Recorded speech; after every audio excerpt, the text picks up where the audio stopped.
द्रोण त्रिवेदी जी, गुजरात से। राधे राधे महाराज जी। महाराज जी, जब भगवत प्राप्ति होती है तो ये संसार और मनुष्य जन्म से इंसान मुक्त हो जाता है या फिर कोई अन्य परिमाण में या अन्य लोक में स्थान प्राप्त होता है, अतः भगवत प्राप्ति होती क्या ये है? सब लोक लोकांतर सब स्वप्निक है बच्चा। जब जगे तो केवल आप ही थे। स्वप्न में जो कुछ भी देखा था सब झूठा था ना। तो आ ब्रह्म स्तंभ पर्यंतम सर्वम मायामयम जगत सत सत्यम सत्यम पुनः सत्यम हरे नाम केवलम। भगवान, भगवान का धाम, भगवान का नाम और भगवान का रूप, भगवान की लीला, ये सच्चिदानंद है। हम उनके अंश हैं। उनकी इस मायाकृत लीला में हम अपने आप को भूलकर देह भाव से काम, क्रोध, लोभ, मोह, मद, मत्सर, इन विकारों के अधीन होकर न जाने कितने गंदे आचरण, पापाचरण करते हैं। तो हम शोक, दुख, भय, चिंता इसको प्राप्त होते हैं। अब जैसे परदेश गया हुआ व्यक्ति जब अपने घर आता है तो कैसा सुकून मिलता है। परदेश गया हुआ है। तो गोस्वामी तुलसीदास जी को जब भगवान श्री राम की प्राप्ति हुई तो क्या कह रहे हैं? कह रहे हैं, जाकी कृपा लवलेश ते मतिमंद तुलसीदास हो, पायो परम विश्राम राम समान प्रभु नाही कहूं। बहुत भटक लिया, अब विश्राम मिल गया। अनंत जन्मों से बिछड़े जब अपने भगवान से मिलते हैं तो हमारा विश्राम हो जाता है। हम भगवान के हैं, भगवान के थे, भूल करके हम माया में भ्रमित हो रहे हैं। ये जितना यहां से लेकर ब्रह्मलोक तक रचा हुआ सब माया में।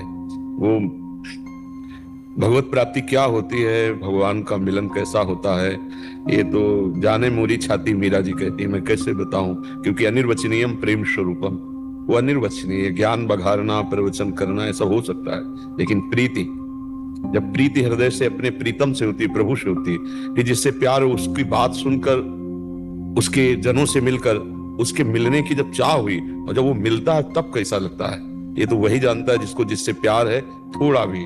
और फिर उसकी बात, उसकी चर्चा, उसको देखना, उसको सुनना कैसा लगता है। तो ये लोक लोकांतर सब जितने सब माया में है। हम भगवान के हैं। हमें भगवान जब तक नहीं मिलेंगे तब विश्राम नहीं मिलेगा। देखो, रुपया कमा लो, पढ़ लिख के डिग्री, नौकरी, पद, लेकिन मरना है। जब शरीर ही छूट जाएगा तो फिर हमारे ये सब किस काम आएगा? हमारे साथ यहाँ किस तो कुछ जाएगा नहीं। न प्रधानमंत्री का पद, न राष्ट्रपति का पद, न ब्रह्मा का पद। यहां से लेकर ब्रह्मलोक तक परमेष्ठी पद सब परिवर्तनशील है।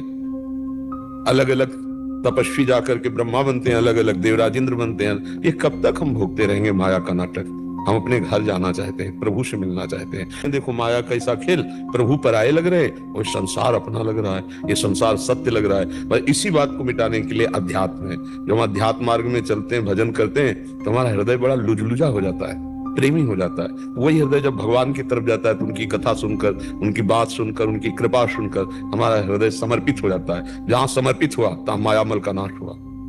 एकदम आनंद, हमारा स्वरूप आनंद में, हमारे प्रभु तो आनंद समुद्र है ही। तो उसको कहीं जाना नहीं, उसको अपने प्रभु के पास जाना है। ये जितने लोक लोकांतर है सब मायाकृत हैं। सब महाप्रलय के समय इनका विनाश होता है। भगवान, भगवान का धाम, भगवान की लीलाएं, ये अनंत असीम महिमामय है। यहाँ कालातीत है, यहाँ काल का प्रवेश नहीं, क्योंकि काल के महाकाल स्वयं भगवान है। तो उनके धाम को, उनकी महिमा को, तो हमारा लक्ष्य बनना चाहिए भगवान से मिलना। कि हर जन्म हो गए, सब कुछ भोग लिया, सब इस बार भगवान को देखेंगे। कैसे है भगवान, कौन है भगवान? इसलिए हम कहते हैं नाम जप करो, सत्संग सुनो, दूसरों की सेवा करो, किसी को दुख मत पहुंचाओ, क्योंकि सबके हृदय मंदिर में वो गुप्त रूप से बैठे हैं। जब वो प्रसन्न हो जाएंगे तो आपके हृदय में ही प्रकट हो जाएंगे। हृदय में प्रकट हो गए तो अपार आनंद। बस वो वाणी के द्वारा नहीं बताया जा सकता। वो कोई रुपया पैसा वाला, बाहरी पदार्थ वाला आनंद नहीं है। वो तो मुंह का स्वादन, जैसे गूंगे को गुड़ खवाए तो कुछ न बोल पावे, ऐसा आनंद है। अनुभव गम में भजे जय संता, वो अनुभव से अनुभव में आता है। वो किसी वाणी के द्वारा बताया नहीं जा सकता, वो लिखा पढ़ी वाला नहीं है। वो एक अनुभव का आनंद है। इसलिए खूब नाम जप करो, गंदे आचरणों का त्याग करो, और सब में भगवान है पक्का। जैसे सब में बिजली है, ये एसी में भी, लाइट में भी, बिजली सब में एक है, ऐसे एक ही परमात्मा सब में है। अलग अलग स्वभाव के कारण अलग अलग पहचाना जाता है। कोई दुष्ट है, कोई महात्मा है, कोई अच्छा है, कोई बुरा, लेकिन परमात्मा सब में एक है। हम किसी को दुख ना दें, हमें जो दुख दे उसको भी हम सुख देने की भावना करें तो माया पर जीत जाएंगे।